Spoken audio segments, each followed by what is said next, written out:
Olá, vocês me desculpem novamente, o vídeo anterior acabou abruptamente por motivos técnicos, dificuldades técnicas minhas, eu com meu equipamento, mas de certa maneira veio a propósito, calhou a propósito essa interrupção, porque eu tinha terminado já de dar esse panorama da abertura do Decameron e da moldura narrativa dele, né? Agora vamos comentar um pouco sobre os episódios. Há algo que talvez fique evidente, a gente pode deixar para a nossa discussão depois. Como vem, né, uma das tradições nas quais ele bebe é essa tradição medieval, muito permeada pelo misticismo, é bom a gente sempre estar atento ao significado não só dos nomes, como dos números. Então é o Decameron, são 10 histórias, em 10 dias, 100, há toda uma tradição religiosa, mística do número 10. As 7 mulheres, que são alusivas aos 7 dias da semana, aos 7 pecados capitais, às 7 virtudes. Os 3 homens, Santíssima Trindade, enfim, há uma série de significados místicos que podem ser apreendidos desses números. Então vamos comentar agora rapidamente esses episódios. Primeiro, episódios retirados da terceira jornada, que é sobre o reinado de Neífile. E que tem um tema, né? O tema todas as histórias devem ser que cuidem de algo que muito se deseja e que se alcança, ou de alguma coisa que, sendo muito querida, está perdida e se recupera. Então, como nós vimos, não é uma temática heróica, são histórias do dia a dia, histórias para o entretenimento, mas com essa orientação temática.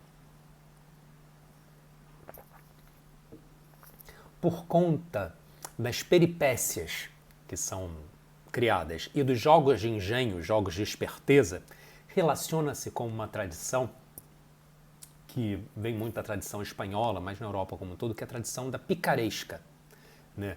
O romance pícaro, que é esse de esperteza, geralmente entre classes populares, né? De pessoas que usam a esperteza para tentar um pouco mais de conforto na vida. A segunda novela é narrada nessa, então estamos na terceira jornada, segunda novela. Ela é narrada por Pampineia e tematiza a esperteza. Ela trata de Agilulfo, rei dos Lombardos, em Pavia. Então, ou seja, ela se afasta um pouco no tempo. Estamos tratando de personagens nobres e ligeiramente afastados no tempo. Casado com Teodolinda.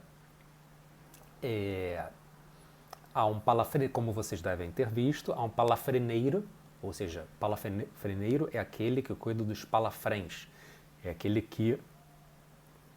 Qual palavra usar, meu Deus? Que veste, que coloca, que sela o cavalo, né? Para os nobres montarem o cavalo. O palafreneiro que se apaixona pela rainha, né? E ele dá uma volta no rei, né? No entanto, e é nisso que reside o quiprocó, né, da situação. Quiprocó é uma expressão que vem do latim quid pro quo, isso por aquilo, né? E aquele famoso a gente vê nas comédias até hoje, de entra por uma porta enquanto o outro sai pela outra, esses jogos de esperteza, né? O grande quiprocó é que o palafreneiro dá uma volta no rei, mas aí depois o rei dá uma volta no palafreneiro, e depois o palafreneiro dá uma nova volta no rei, um enganando o outro, que engana o outro, que, enfim, num ciclo que se perpetua. E, finalmente, o rei reconhece. Como é que se dá a conclusão da história? Quando o rei reconhece a esperteza do palafreneiro, né, e a legitima, e os dois entram em acordo.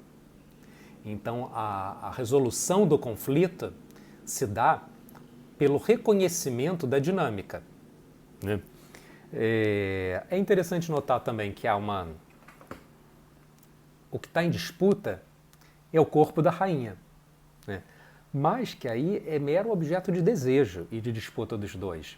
Não há uma agência dessa rainha. Ela não decide se vai ficar com um, se gosta mais de um, se gosta mais de outro, se quer ter um caso com um, se não quer. Ela é absolutamente objetificada, né? Podemos discutir isso também.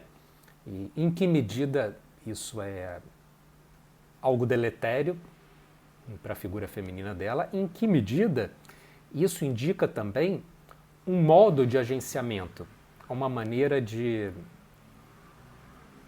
enfim, dela agenciar a própria situação e tirar o proveito do que era possível naquele contexto, né? Vocês percebam que há um relaxamento de costumes, né? É uma história que não poderia ser narrada em outros tempos, que não poderia jamais figurar numa narrativa sacra, não é? Porque é um relaxamento, uma relativização de costumes, que são condenados apenas quando publicizados. Ou seja, esse episódio ele mostra uma realidade que é comezinha, que é comum, que é cotidiana, e que acontece no interior, na intimidade das relações familiares, das relações domésticas. E o julgamento moral, ele fica no plano do público, no plano do não doméstico, não é na casa, é na rua, né? No contexto desse episódio. Será que a gente dá uma olhada nele? Não, a gente deixa para discutir depois.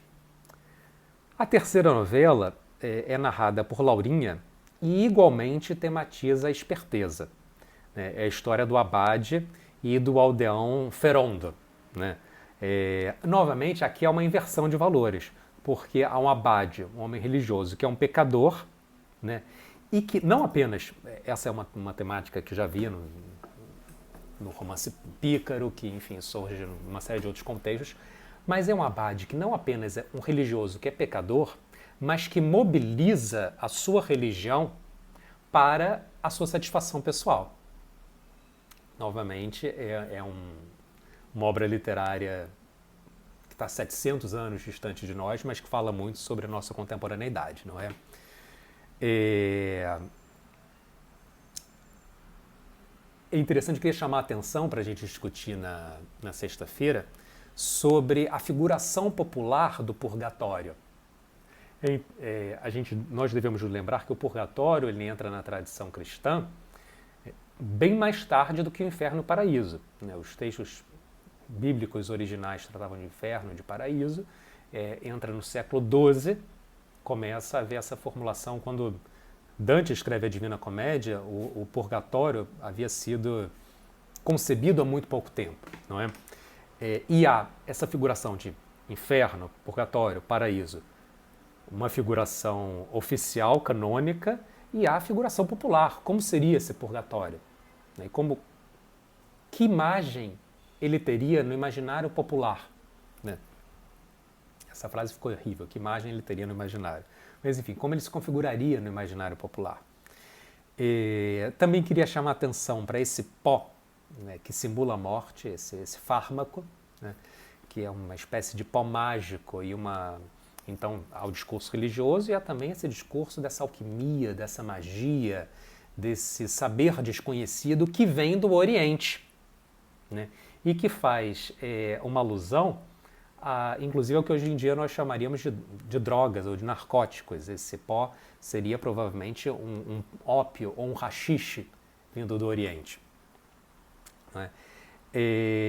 Então, gente, eu quero na sexta-feira ouvir os comentários de vocês sobre esses dois episódios. Como nós vimos em um rei, uma rainha, um palafreneiro. No outro, um abade e um camponês. Então, nos dois contextos, aquilo que eu havia dito, personagens conhecidas e desconhecidas. Próximo no tempo, distante no tempo. Mas, de qualquer maneira, sem uma importância transcendente, sem um comprometimento com a construção de um discurso, seja religioso, seja identitário de alguma maneira. Tá bom? É isso, fico por aqui e peço desculpas pelos problemas técnicos, como sempre, e na sexta-feira nós discutimos sobre essas leituras. Um abraço e obrigado.